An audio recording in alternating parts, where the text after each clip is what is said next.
कुछ आमीन लोग यहाँ पे बैठे हुए हैं जो जानकारी देंगे कि आखिरकार कैसे कैसे और कौन कौन सी कागज जो है उस समय लगेगा जब आप कुछ ऐसे लोग हैं जिनके दादा परदादा गुजर गए हैं और उनको यह जमीन सर्वे में लाना है और वो उनके बेटे हैं, तो वो क्या करेंगे, कौन सी कागजात लगाएंगे? सबसे पहले बात तो जो है जैसे दादा परदादा का जो जमीन है तो उसके लिए सबसे पहले वंशावली बनाने पड़ेंगे उनको। कहा कि अगर 10 डिसमिल दादा के नाम पे है, 2 बेटे हैं तो एक को 5 एक को 5 मिलेगा, तो फिर जमीन की नापी कैसे करेंगे आप? हमारे नाना परदादा पहले का लोग थे, उनका कोई बेटी वंशज कुछ था ही नहीं और वो जमीन कोई दूसरा हड़प लिया है, तो उस केस में उनके अब नाती है या पोते हैं तो वो चाह रहे हैं कि हमको भाई वो ज़मीन लेना है, लेकिन उनके पास कागजात नहीं है। अगला जो कब्जा किया है उसके पास फर्जी कागजात है, तो उस केस में क्या करेगा? तो क्या हुआ कि एक ही प्लॉट 4 भागों में बैठ गया, 5 भागों में बैठ गया, मालिक बदल गया, लेकिन क्या कि प्लॉट नंबर एक ही है। तो जैसे हम लोग किश्तवाड़ का काम यदि करेंगे तो हर प्लॉट का एक नया नया नंबर देंगे हम लोग। जो भी आदमी खरीदे होंगे ज़मीन उनको एक नया नंबर मिल जाएगा, जनरेट हो जाएगा कंप्यूटर वाइज। अगर वो बेटी चली गई है ससुराल, शादी हो गई है, तब क्या होगा? जी, अगर बेटी ससुराल चली गई है, सारे लोग बता रहे हैं कि अपने पेपर से एक ढांचा बना लेना है, इंफ्रास्ट्रक्चर कलम से। यदि अपने पेपर से बनाते हैं तो उसका मान यहाँ पर नहीं होगा। अच्छा, आपको चाहिए सचिव का? जी, पंचायत सचिव का वेरीफाई करवाना पड़ेगा, उसके लिए सरपंच का वेरीफाई कराना ये पड़ेगा। तस्वीर को आप गौर से देखिएगा, ये आपको मुखिया जी या वार्ड या फिर आपके ग्रामीण क्षेत्र में जितने भी साइबर कैफे है वहां पे मिल जाएंगे। और फिर जो है ये पत्र को भरना है। सौली में जितने लोग होंगे तो क्या उनका भी वोटर आईडी कार्ड चाहिए? यदि अगर वंशावली में अगर दादा का जमीन है, दादा का 3 बेटा हैं, अगर तीनों का हिस्सा चाहिए तो उनका भी वोटर आईडी और आधार कार्ड डालना पड़ेगा। इसमें पैसा कोई सरकार के द्वारा नहीं लग रहा है, ठीक है ना, सरपंच लेंगे ना मुखिया जी लेंगे। वो अगर कोई ऐसा कर रहा है कि पैसा मांग रहा है तो समझ लीजिए कि उससे मत करवाइए, क्योंकि वो फ्रॉड आदमी है। वो कागज सच में ओरिजिनल है या डुप्लीकेट है? सर्टिफाइड हो जाती है, क्योंकि उसमें डीड नंबर रहता है, जिसका पहले रजिस्ट्रेशन होता है ना तो वहाँ पर डीड नंबर अगर शो करता है तो डीड नंबर जिसका पहले होगा तो डीड नंबर से हम लोग पकड़ लेते हैं कि कौन सबसे पहले रजिस्ट्रेशन करवाया है। जिनके दादा गुजर चुके हैं और बेटा को करना है तो जिनके यदि दादा गुजर चुके हैं ये फॉर्म तो लगेगा ही लगेगा, उसके अलावा जो है प्रपत्र 3(1) का जो है 2 फॉर्म लग गया, इसमें जो है वंशावली वाला। और जमीनी सर्वे को लेकर आप लोग अगर सोच रहे हैं कि क्या क्या चीजों की जरूरत है तो बिल्कुल आप हमारे साथ बने रहिए, क्योंकि अभी यहाँ पे कुछ कर्मचारी है, अमीन है, उन लोगों से हम बातचीत करेंगे कि आखिरकार जमीन के रिलेटेड कौन कौन से कागजात जो है वो लगेंगे। मोतीपुर वासी के लिए ये एक सेंटर बनाया गया है, मोतीपुर प्रखंड क्षेत्र के लोगों को, जहां यहाँ आएंगे और कागजी प्रक्रिया में समझकर और फिर अपने कागजी प्रक्रिया में लग जाएंगे कि कौन कौन कागज को रेडी रखना है, क्योंकि जमीन सर्वे करने वाले जब आपके घर तक पहुंचेंगे ताकि आपको परेशानी उस समय नहीं हो। आइए हमारे साथ, आपको हम कुछ आमीन लोग यहाँ पे बैठे हुए हैं जो जानकारी देंगे कि आखिरकार कैसे कैसे और कौन कौन सी कागज जो है उस समय लगेगा जब आपके द्वार पे जमीन का सर्वे करने वाले पदाधिकारी पहुंचेंगे। कुछ लोग हैं जो कि यहाँ पे बैठे हुए हैं। क्या नाम हुआ आपका? जी, मेरा नाम रवि रंजन कुमार हुआ। अच्छा, आप आमीन हैं? हाँ जी, अमीन। कौन पंचायत के? परसौनीनाथ पंचायत। आप? मेरा नाम श्रवण कुमार हुआ, मैं कमालपुर पंचायत का अमीन हूँ। अच्छा, आपका? मेरा नाम संजीव कुमार हुआ, हम लिपिक हैं यहाँ पर। अच्छा, आप ही के देख रेख में यहाँ चल रहा है? हाँ, यहाँ मेरे देख रेख में न यहाँ एसओ मैम हैं, कानूनगो सर हैं। कहाँ है वो लोग? वो लोग फील्ड पे हैं, फील्ड में आम सभा हो रहा है वहाँ। मतलब कि यहाँ पे कोई लोग आए तो आप उनसे मिल सकते हैं, मतलब सिर्फ आप यहाँ पे है अवेलेबल? हाँ, अभी हम यहाँ अवेलेबल हैं। अच्छा, और कानूनगो सर भी आते हैं, पर डे आते हैं यहाँ, हम लोग को समझा के जाते हैं क्या करना है नहीं करना है। एसओ मैम आती है और उसके बाद वो लोग अभी फील्ड दौरे में हैं, आम सभा जो हो रहा है वहाँ सब जा रहे हैं, सब रैयत लोग को समझा रहे हैं कैसे क्या करना है नहीं करना है। सरवन जी, हम जानना चाहेंगे, 2-3 सवाल है, क्योंकि जो लोग बाहर रहते हैं वो लोग वीडियो देख रहे हैं, अलग अलग तरीके से यूट्यूब पर वीडियो परोसा जा रहा है, लेकिन आप मोतीपुर वासियों के लिए क्या कुछ बताएंगे कि कैसे कैसे कागज वगैरह रेडी करना है? बहुत सारे ऐसे लोग हैं, सबसे पहला ही सवाल हम पूछ लेते हैं। कुछ ऐसे लोग हैं जिनके दादा परदादा गुजर गए हैं और उनको यह जमीन सर्वे में लाना है और वो उनके बेटे हैं, तो वो क्या करेंगे, कौन सी कागजात लगाएंगे? सबसे पहले बात तो जो है जैसे दादा परदादा का जो जमीन है तो उसके लिए सबसे पहले वंशावली बनाने पड़ेंगे उनको, ठीक है ना, कि दादा का ज़मीन जो है उनके वंशज में कौन कौन है, उसका बेटा कितना है, उनके बेटी कितना है। खास करके तो इसमें वंशावली में यह ध्यान देना पड़ेगा कि जो महिलाएं होती है, महिलाओं का भी नाम इसमें डालना पड़ेगा। अच्छा। जो मान लीजिए जैसे 2 बेटे हैं और एक बेटी है तो उनका भी नाम डालना पड़ेगा। अगर वो बेटी चली गई है ससुराल, शादी हो गई है, तब क्या होगा? जी, अगर बेटी ससुराल चली गई है तो भी उनका नाम डालना पड़ेगा, क्योंकि जो पूर्वज का जो ज़मीन है उनका भी हक बनता है उसमें, ठीक है ना। अगर यदि अगर वो बेटी जो है वो अगर ज़मीन नहीं लेना चाहती है तो एक शपथ पत्र जो है लिखित करवा लें और उसमें साइन कर दें कि हमको जो बाप दादा का ज़मीन जो है नहीं चाहिए। तो उस हिसाब में क्या होगा, जो दो बेटे हैं सिर्फ उन्हीं के नाम पे जो बंटवारा हो जाएगा, जो भी जितना भी ज़मीन होंगे। अच्छा, वंशावली आप बनाने की बात कर रहे हैं, तो बहुत सारे लोग ब्लॉग का चक्कर लगा रहे हैं और ये बात कर रहे हैं कि एक फॉर्मेट अपने से तैयार करना है और उस पर एक ढांचा तैयार करके और भर के वो भी चलेगा। तो क्या वैसा चाहिए या फिर ब्लॉग से जो सचिव बनाते हैं उनका चाहिए? देखिए, यदि अगर ब्लॉक से अगर बनवा रहे तो भी ठीक है, अगर नहीं तो फिर आप ग्राम जो सचिव होते हैं, ग्राम पंचायत के जो सचिव हैं, उनसे ही बनवा के वेरीफाई करवा देते हैं। फिर सरपंच आप जो है वो वेरीफाई कर देंगे। फिर तो वही हुआ ना, वो सरकारी पेपर हो जाएगा जी। लेकिन बहुत सारे लोग बता रहे हैं कि अपने पेपर से एक ढांचा बना लेना है, इंफ्रास्ट्रक्चर कलम से। यदि अपने पेपर से बनाते हैं तो उसका मान यहाँ पर नहीं होगा। अच्छा, आपको चाहिए सचिव का? जी, पंचायत सचिव का वेरीफाई करवाना पड़ेगा, उसके लिए सरपंच का वेरीफाई कराना पड़ेगा और गाँव का जो है 5-10 लोग आदमी का जो साइन वहाँ पर जरूरी है। इसके अलावा क्या चाहिए? इसके अलावा जो है आपका जो भी ज़मीन से रिलेटेड जो है जो आपके कागजात हैं उसका डालना पड़ेगा। उसके अलावा जैसे डॉक्यूमेंट्स में आ जाता है वोटर आईडी कार्ड जो है और आधार कार्ड हो गया, वो सब डालना पड़ेगा। अच्छा, वंशावली में जितने लोग होंगे तो क्या उनका भी वोटर आईडी कार्ड चाहिए? यदि अगर वंशावली में अगर दादा का ज़मीन है, दादा का 3 बेटा हैं, अगर तीनों का हिस्सा चाहिए तो उनका भी वोटर आईडी और आधार कार्ड डालना पड़ेगा। अच्छा, डालना होगा। जी। अच्छा, बहुत सारे लोगों का ये भी सवाल है, जरा गौर से सुनिएगा कि भाई हमारे नाना परदादा पहले का लोग थे, उनका कोई बेटी वंशज कुछ था ही नहीं और वो जमीन कोई दूसरा हड़प लिया है। तो उस केस में उनके अब नाती है या पोते हैं, तो वो चाह रहे हैं कि हमको भाई वो जमीन लेना है, लेकिन उनके पास कागजात नहीं है। अगला जो कब्जा किया है उसके पास फर्जी कागजात है, तो उस केस में क्या करेगा? यदि उस केस में अगर है तो हम लोग देखेंगे कि पहले तो दावा करने बोलेंगे। अगर उसके पास पेपर नहीं है तो पेपर जाके अगर जिला से निकलवा लें। जिला से निकलवाने के बाद जिसे वो पेपर में दावा करेंगे, जो भी ज़मीन हो गया उनका उस दावा करेंगे। अगर जो आदमी जो दखल किया हुआ है वो भी दावा करते हैं वही ज़मीन पे, तो शिविर कार्यालय में दोनों को बुलाया जाएगा।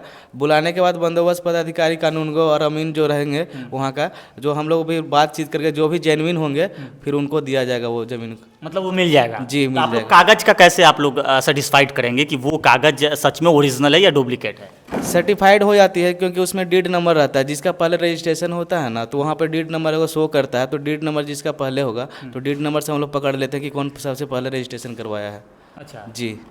अच्छा, अभी ट्रेनिंग वगैरह चल रहा है पंचायत में, तो ये कितने दिनों का ट्रेनिंग है हर पंचायत में? मोतीपुर प्रखंड की बात कर रहे हैं अभी जी ग्राम सभा चल रहा है, सभी ग्रामों में ग्राम सभा चला रहे हैं, तो हर वार्ड वाइज करवा रहे हैं। कोई जो है हिंदू मुस्लिम का यहाँ पर थोड़ा ज़्यादा हो जाता है कि बोलता है कि हिंदू वाला अलग करवाएंगे, मुस्लिम वाला अलग, तो उस हिसाब में जो है हम लोग एक गांव में 2 बार 3 बार करवाना पड़ रहा है। तो अभी जो चलेगा, अभी शेड्यूल हम लोग का मिला हुआ है 1 मंथ का। जैसे ट्रेनिंग में बहुत लोग हैं, बहुत लोग हम लोग पहले जैसे ज्वाइन कर लिए हैं, तो हम लोग क्या है कि हम लोग अभी अथी चल रहा है ग्राम सभा। मान लीजिए हम लोग करवा रहे हैं, कोई नया आदमी अमीन आते हैं तो फिर उनके साथ हम लोग सहयोग कर देते हैं, साथ में जाके ग्राम सभा करवाते हैं। अच्छा, तो ये 1 महीने तक आप लोग समझाएंगे लोगों को? जी। और ये सर्वे कब से शुरू करेंगे? सर्वे जैसे जिस दिन से हम लोग ग्राम सभा करवा दिया, आदमी को सूचित कर दिए हैं कि हाँ ये आप लोग का गांव में जो सर्वे चालू होने वाला है, उस दिन से फिर आप लोग फॉर्म डालना चालू कर सकते हैं। अच्छा, सेम डे से। अच्छा, इसका फॉर्मेट वगैरह आप लोगों के पास मिला जी, है? फॉर्मेट है जी, देख यही लीजिए। है? जी, ये फॉर्मेट हुआ आपका। देखिए, ये फॉर्मेट है जो आपके घर तक लोगों के जाएगा। जी। अच्छा, सभी को इसको भर के देना है। प्रपत्र 2 है और प्रपत्र 3 एक है। इसको जो है आपको जो भर के देना है कैसे, जैसे जो प्रपत्र 2 जो है, जो भी केवाले वाले ज़मीन है वो सिर्फ एक फॉर्म भर के जो है इसको दे सकते हैं। जो जीवित परिवार के जो है, जो मान लीजिए आपके नाम से केवाला के आप जीवित हैं, तो सिर्फ एक फॉर्म भरिए और जो भी डॉक्यूमेंट्स है आपके उसको लगा के जमा कर दीजिए। तो शिविर कार्यालय में जमा कर दीजिएगा। हमारे लिपिक जो बैठते हैं शिविर कार्यालय में वो आपको रिसीविंग दे देंगे। अगर जिनके दादा गुजर चुके हैं और बेटा को करना है तो? जिनके यदि दादा गुजर चुके हैं, ये फॉर्म तो लगेगा ही लगेगा। उसके अलावा जो है प्रपत्र 3 एक का जो है 2 फॉर्म लगेगा। इसमें जो है वंशावली वाला भी बनवाना पड़ेगा आपको इसी में। और इसमें जो भी है, जैसे दादा के नाम पे ज़मीन है तो दादा के जो स्वर्गीय हैं उनके नाम यहाँ पर डालाएगा और उनका जो वंशज होंगे ऊपर में नाम डलाता है। उसी तरह के साइन उन करवा के जो भी खाता खेसरा नंबर है सब यहाँ पर डालना पड़ता है। उसको साइन करके फिर आपको शिविर कार्यालय में जमा करना पड़ेगा। पिताजी की जमीन है जी और पिताजी गुजर चुके हुए हैं, जी, उसका क्या? अगर पिताजी का ज़मीन के नाम से ज़मीन है, अगर पिताजी गुजर चुके हैं तो उस हिसाब में वंशावली बनवाइएगा। वंशावली में डलवाइएगा कि आपका पिताजी का नाम रहेगा, फिर उनका जो वाइफ होगी उनका नाम रहेगा, आपका जो बेटा बेटी होंगे उनका भी नाम रहेगा। तो उस हिसाब में जो भी ज़मीन जो होगा उनका वाइफ के नाम पर फिर ट्रांसफ़र किया जाएगा, उसके नाम पर खाता खुल जाएगा। अच्छा, ये बताइए कि ज़मीन का बंटवारा को लेकर कैसे वहाँ पे जांच होगा कि ये ज़मीन इतने कट्ठा इन परिवार को मिला? जैसे आपने कहा कि अगर 10 डिसमिल दादा के नाम पे है, 2 बेटे हैं, तो एक को 5 मिलेगा, तो फिर ज़मीन की नापी कैसे करेंगे आप? अगर यदि देखिए आप लोग सबसे पहले अगर बंटवारा करवाना चाहते हैं तो फिर अंचल में आप जो एप्लीकेशन दीजिएगा वहाँ से एक अमीन जाएंगे। अमीन जाने के बाद जो है जो भी आपका प्लॉट होंगे वहाँ पर देखेंगे, अगर कितना आप लोग बंटवारा करना चाहते हैं, 5 मान लीजिए 10 डिसमिल है तो 5 करवाएंगे, तो अमीन के द्वारा वहाँ पर नापी किया जाएगा। और नापी के दौरान जो भी प्लॉट होंगे, जैसे 5-10 प्लॉट है, 5 नंबर 10 नंबर प्लॉट है, तो एक भाई को मिला वो, तो उसमें मेंशन करेंगे हम लोग कि ये जो प्लॉट है ये राम को मिला है, और जो 10-9 है जो इनको ये श्याम को मिला है। उस हिसाब से बंटवारा करवा के, पंचनामा बंटवारा करवा के आप इसमें दे सकते हैं। फिर उस हिसाब में यदि पिताजी अगर जिंदा नहीं है और मम्मी जी भी नहीं है तो फिर 2 बेटे जो हैं उनके नाम पे जो है खाता खुलेगा। किसी के पास 5 बेटे हैं जी, और बंटवारा नहीं, तो आप यदि 5 बेटे हैं तो फिर उसको बंटवारा करवा लीजिए।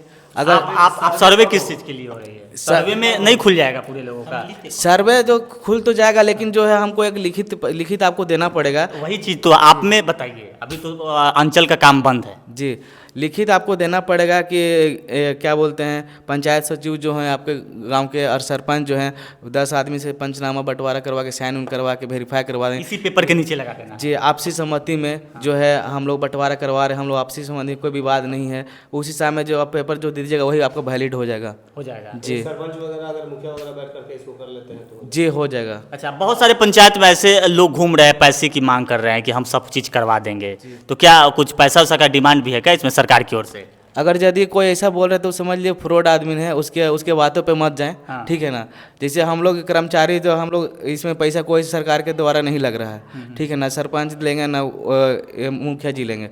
वो अगर कोई ऐसा कर रहा है कि पैसा मांग रहा है तो समझ लिए कि उससे मत करवाइए, क्योंकि वो फ्रॉड आदमी है। अच्छा, मतलब दलाली कर रहा जी, है। दलाली कर रहा है, और सरकार का ऐसा कोई ऐसे नहीं है, लिखित कहीं नहीं है कि पैसा लेके। या आप लोगों के द्वारा ऐसा जी, ऐसा कोई ऐसी पैसा का डिमांड हम लोग किए नहीं है, ना सरकार की है इसके द्वारा। अच्छा जी जी। अच्छा, ये बोर्ड लगाए हैं राजस्व एवं भूमि सुधार विभाग, तो क्या सुधार के लिए यहाँ पे कोई ऑफिसर बैठ रहे हैं या नहीं? जी, भूमि सुधार के लिए हम लोग के पास बैठते हैं बंदोबस्त पदाधिकारी जो हैं एएसओ मैडम। अच्छा। और जो कानूनगो भी हैं, तो कानून मेन बात है कि अभी चल रहा है ग्राम सभा, तो ग्राम सभा में जो है कानूनगो सर और एएसओ मैडम जो है सभी को साथ देते हुए, मतलब सबका साथ, मतलब ग्राम सभा करवा रही है। तो भूमि सुधार का मतलब यही हुआ कि जो पहले 1962 वाला जो हुआ था सर्वे, तो उसमें पहले था कि बड़ा बड़ा सा प्लॉट सब था। तो अभी प्लॉट नंबर तो था, मान लीजिए एक ही था, मान लीजिए कोई प्लॉट नंबर एक ही था, लेकिन बड़ा प्लॉट था। तो अभी का समय में क्या हुआ कि एक ही प्लॉट 4 भागों में बैठ गया, 5 भागों में बैठ गया, मालिक बदल गया, लेकिन क्या कि प्लॉट नंबर एक ही है। तो जैसे हम लोग किश्तवाड़ का काम यदि करेंगे तो हर प्लॉट का एक नया नया नंबर देंगे हम लोग। जो भी आदमी खरीदे होंगे ज़मीन, उनको एक नया नंबर मिल जाएगा, जनरेट हो जाएगा कंप्यूटर वाइज। अच्छा, ये जो आप फॉर्म की बात कर रहे हैं, तो ये अपने लोगों को कैसे पहुंचेगा घर तक ये फॉर्म, आम लोगों के घर? जी, आपको जो है हम लोग ग्राम सभा जब करवाते हैं तो उसमें हम लोग सभी को बता देते हैं कि आपका जो लोकल जो साइबर कैफ़े है या फोटोकॉपी का दुकान है, हम लोग वहाँ पर दे देते हैं।